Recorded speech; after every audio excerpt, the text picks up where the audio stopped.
मंत्र से आप लोग हवन करिए कि पूरे के पूरे झुंड के झुंड आकर के सर्प जितने हैं सब आकर इस हवन कुंड में भस्म हो जाए। अब ब्राह्मणों ने मंत्र पढ़ना शुरू कर दिया।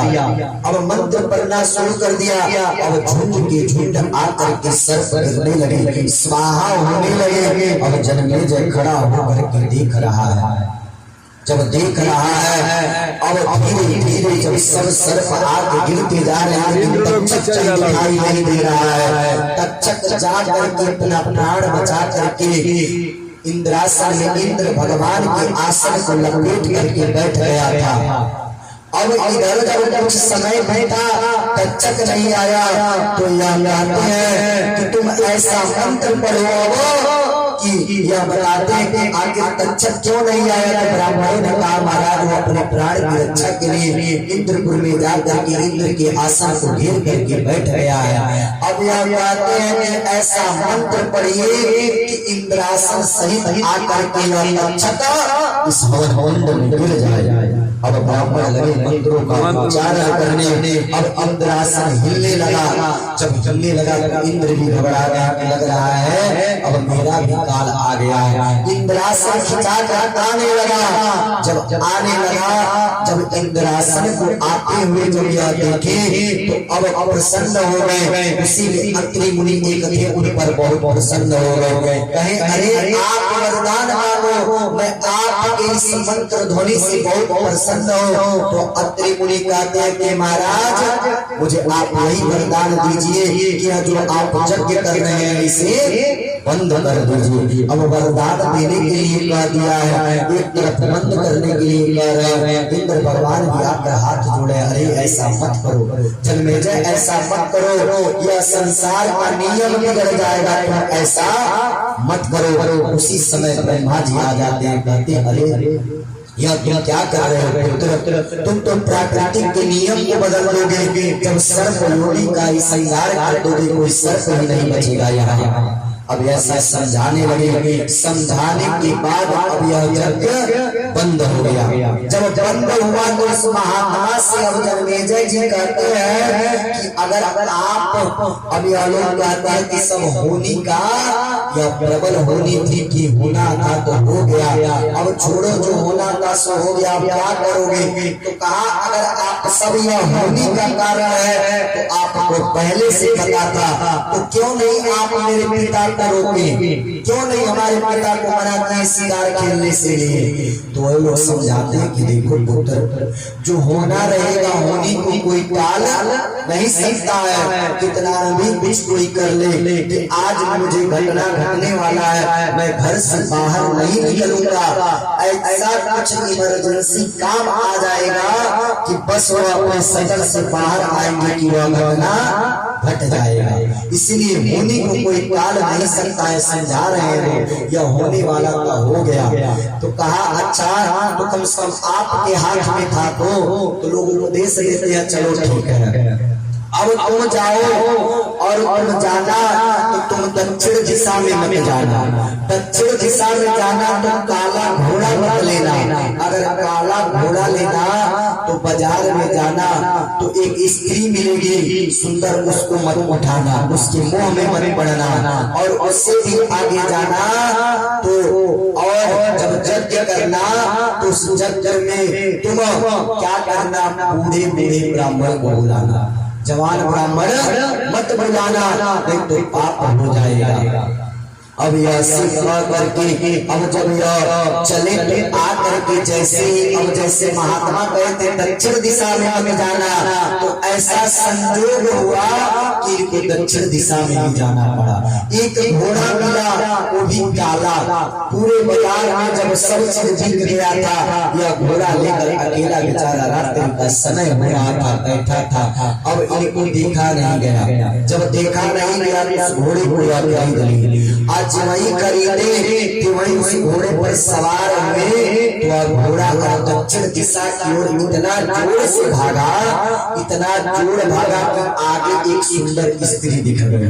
जब स्त्री दिखी तो उसे अपने घोड़े पर बैठा लिया और बैठा करके जब आए और यज्ञ का आयोजन किया।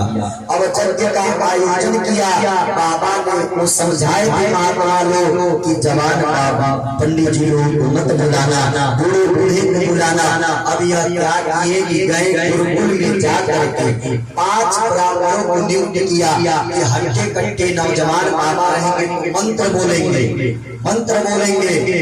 अब जब ब्राह्मण लेकर आए तो जब बैठे अब हवन होने लगा।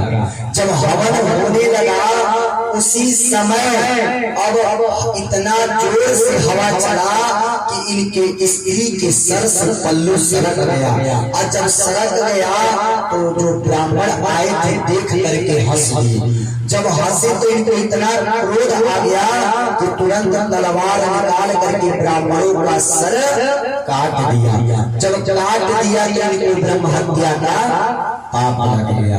और जब लगा तो तुरंत लगे अब प्रायश्चित करने, अरे हमसे क्या हो गया, या हमसे क्या पाप हो गया। और पाप जब हो गया और ध्यान करने ब्रह्मा जी का, ब्रह्मा जी आए मैंने पहले ही समझाया था कि जो होना रहेगा उस होने को कोई टाल नहीं सकता है। आज हमारे समझ में आ गया तुम्हारे पिता को क्यों नहीं रोका गया था। अब यह समझ गए, सब समझ करके अब यह ब्रह्मा जी के चरणों में गिर जाते हैं कि महाराज हमारे इस ब्रह्म हत्या का दोष का निवारण करिए। तो ब्रह्मा जी की उस उनके दोष का निवारण करते हैं। इस प्रकार आपको समझा करके अब यह चले जाते हैं, चले जाते हैं। यह भी आ करके और कहते हैं कि जाओ मैं तुम्हें वरदान देता हूँ कि अगर तुम्हें तकलीफ पहुंचा है तो तुम ऐसा करना कि अगर 36 सर्पों का भय लगेगा तो कोई भी हाथ जोड़ के कह देगा कि जय राजा जनमेजय, उस समय सर्प उसका कुछ नहीं लगेगा। यह वरदान लेकर चले गए। तो अगर सर्प का भय आपके अंदर आज भी अगर हाथ जोड़ के ऐसा कह देते हैं तो ऐसा भय नहीं लगेगा। यह ब्रह्मा जी का वरदान है। यह कह करके अब वहां से चले गए। इधर यह भी आया अपने राज्य और राज्य करने लगा। इस प्रकार आप इस राम सभा में जो यह कथा चल रहा था, जिस प्रकार सुखदेव जी ने निष्ठा पूर्वक परीक्षित जी को सुनाया था, उसी प्रकार आज आपकी ग्राम सभा में हमारे द्वारा श्रीमद् भागवत ज्ञान का विस्तार हो रहा था। महाराज अगर मेरे वाणी से किसी भी प्रकार का आप लोगों को कष्ट पहुंचा होगा, अगर बुरा लगा होगा तो अपना बालक, अपना भाई, अपना पुत्र समझ करके क्षमा कर दीजिएगा। और अगर कुछ भी इस कथा में आप लोगों को अच्छा लगा होगा तो उसको अपने दिनचर्या के नियम में आप उतार लीजिएगा। अगर एक भी चीज आप उतार लेंगे महाराज तो समझ लीजिए हमारा जीवन धन्य हो जाएगा। हमने जो आज तक आपकी इस ग्राम सभा में 9 दिनों से यह कथा सुनाया हुआ हमारा सार्थक हो जाएगा। इस प्रकार यह जो धुंधकारी है, हमने पहले दिन महात्मा सुनाया था गौवर्ण धुंधकारी और धुंधली का कथा, आत्मदेव का कथा सुनाया था महाराज। अगर अपने इसे जीवन में उतारेंगे तो तुंगभद्रा नदी जो थी वह यह शरीर ही है। तुंगभद्रा नदी हमारे शरीर में इतनी नसें दौड़ रही है, बहुत सी नसें दौड़ रही है, सब में रक्त प्रवाह हो रहा है। यही तुंगभद्रा नदी है। वह जो धुंधली है वही हमारी बुद्धि है। यह जो धुंधकारी है हमारा मन है, यही जो आत्मदेव है हमारे आत्मा है। और गौवर्ण जी जो है वही हमारे ज्ञान है। यह जो ध्रुव जी है वही तो भक्ति है, वही भक्ति है। वह मार्गदर्शन दिखा रहे हैं कि हमेशा भगवान का स्मरण करना चाहिए, प्रभु का ध्यान करना चाहिए, नित्य भगवान का। जिस प्रकार हम अपने जीवन में अपने बहुमूल्य समय में से भोजन करने के लिए समय निकाल लेते हैं महाराज, उसी प्रकार 1 मिनट बस 1 मिनट पूजा करेंगे तो 30 दिन में 30 मिनट करेंगे। अब बताइए 12 महीना होता है, ऐसे ही आपके जीवन का उद्धार हो जाएगा। कलयुग में एक ऐसा अच्छा साधन है महाराज कि अब इससे अच्छा साधन किसी युग में मिलने वाला नहीं है। सतयुग त्रेता द्वापर में लोग कई हजार वर्ष तक तप करते थे, यज्ञ करते थे, तब जाकर ऐसा अवसर मिलता था। लेकिन कलयुग में